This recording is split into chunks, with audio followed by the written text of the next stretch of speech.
Ngokhulu wethoba ngizobingelela ibandla laNkulunkulu ngokhulu ngokwezihlalo zabo ngihloniphe kakhulu uNkulunkulu ngiyambonga ngakho konke angenzele khona ngakho konke angishintshe kukho ziningi izinto ezenzekalayo kuze uNtomusha njengoba ngisho ukuthi uyabathwala abakhe abahole endleleni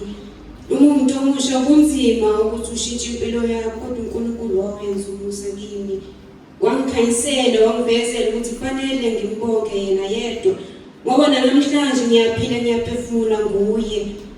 abanye bethu abafinyelelanga bafike isigaba ngikuso ngibonga kakhulu uNkulunkulu ukuthi ungipha abazali umndeni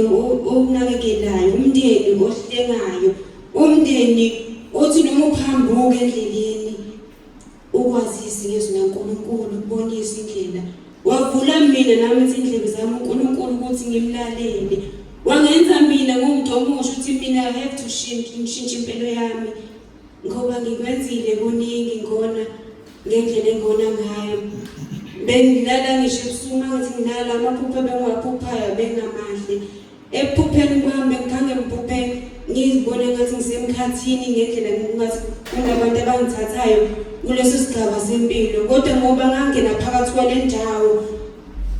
uNkulunkulu washintsha konke washintshela nami ngavuma ukuthi uJesu Kristu uyinkosi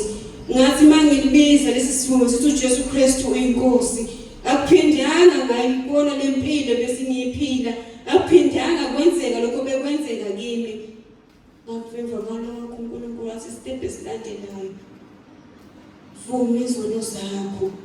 yebo kunzima ukuzivuma izono kunzima utshela umuntu ukuthi uwone kuphi nakuphi kodwa ungiphi isibindi ukuthi ngivume zonke izono zami ngashintsha impilo yami kunamhlanje ngiyakwazi ukuthi mangilala ngiyalifunda iBhayibheli ngiphinde ngithandaze ngaphezulu namhlanje ngiyakwazi ukubona uwrong no-right ngalendlela yokuthi uma kukhona umuntu ongigxobile angibi nalo lake ngiyazehlisa kube mina engixolisayo kukho konke ngoba kuke kwashiwe enkosini yomama ukuthi kunalesikhathi lesi nje wasiphila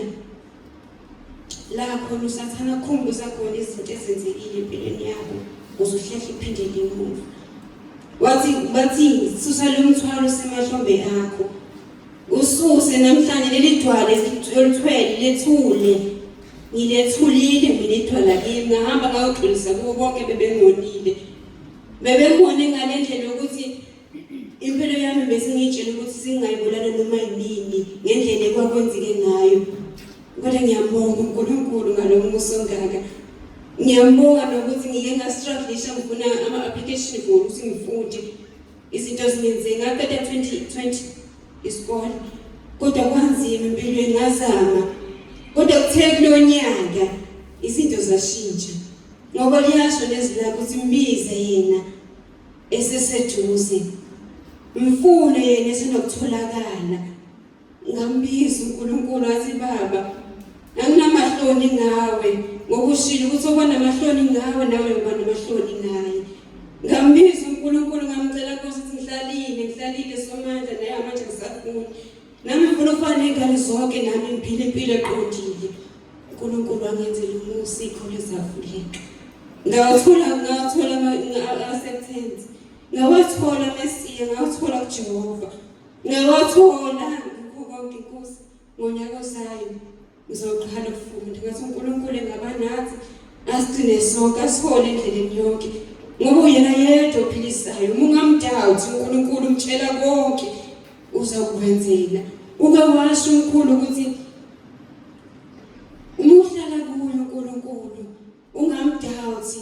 ungamtsheli ukuthi ucela imali engakanani, kodwa mtshela inkinga yakho ukuthi imi ngakuphi. Yena uzokuhlelela ngoba uyena owakudala kulo mhlaba, uyena owazi konke ngawe. Ngayibuka mina ukuthi ngubani mina mangambongi uNkulunkulu, ngubani mina mangasukumi namhlanje mangithola leli thuba ngingamphakamisa uNkulunkulu ngamandla ngenzele wona. uJesu Kristu uNkosi. Ngiyabonga.